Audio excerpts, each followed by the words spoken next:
নাযাম, ওপৰৰ পৰা তলত নাযাম, আমি তলৰ পৰা ওপৰত যাম। এইটো ধৰক আমি যদি আ বনাও, এইটো যদি আমি তেনেহ'লে কি কৰিম, এইটোৰ পৰা আ যদি বনাও আমি ইয়াৰ পৰা এনেকে দি এইটো আকৌ ওপৰৰ পৰা টানি আনিম, এইটো আকৌ তলৰ পৰা লৈ গ'লে যদি চিধা নহয় বেয়া লাগিব। এইটো আৰ পৰা অৰ পৰা আৰ পৰা আমি এনেকে লিখিব পাৰো। এইটো গ'ল। তাৰপিছত আশ্বই, এইটো যাম আশ্বই আমাৰ এনেকে বহি আছে, বহিত আমি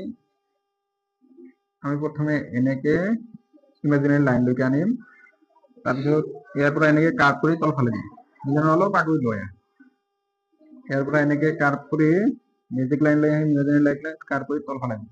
ঠিক আছে, এতিয়া যে আমি মাত্ৰাডাল যে দিম, মাত্ৰাডাল ইয়াৰ লগত মিলাই দিব লাগিব। এইটো চাম আমি ইয়াতে কোন ফালে ইয়াত আছে, এনেকে এনেকে এইখিনি আকৌ এইফালে বঢ়াই যাব নালাগে, ইয়াৰ ভিতৰতে হ'ব লাগে। এইটো আখৰৰ ওপৰতে তাৰ হেৰিডাল হ'ব লাগে, এনেকে আমি লিখিম।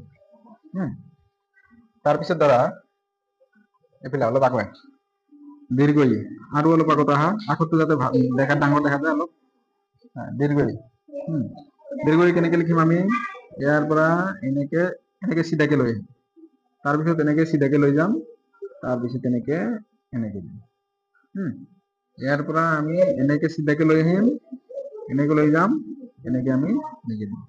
এতিয়া কথা হ'ল মাত্ৰাডাল ক'ত দিম, মাত্ৰাডাল আমি দিম যে এইটো আখৰৰ ওপৰতে হ'ব, এইটো আখৰৰ ওপৰত, ইয়াৰ পৰা এনেকে দিম।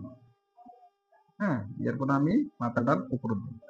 ঠিক আছে, আৰু এটা কথা, এই ঘৰ এইটো হ'ল মেইন ঘৰ, এইটো যদি চিধা হয় তেনেহ'লে আখৰবোৰো চিধা হ'ব আৰু লেখাও দেখাত ধুনীয়া হ'ব। তাৰপিছত আমি লিখিম হাচৌ, ৰি লিখিম, ৰি এনেকে যেনেকে আস্তানা আছে সব লিখিম, তলতো লিখিম, ৰি লিখিম। ৰি আমি কি কৰিম, প্ৰথমে এই ইমাজিনাৰী লাইনৰ ওপৰত এনেকে এনেকে লিখিম, তাৰপিছত এনেকে চিধা দিম, এনেকে দি চিধা দিম, তাৰপিছত ইয়াৰ পৰা ইমাজিনাৰী লাইনলৈকে আনিম, আনি ইয়াৰ পৰা এনেকে কাট কৰি তলফালে লৈ যাম, তলফালে লৈ গৈ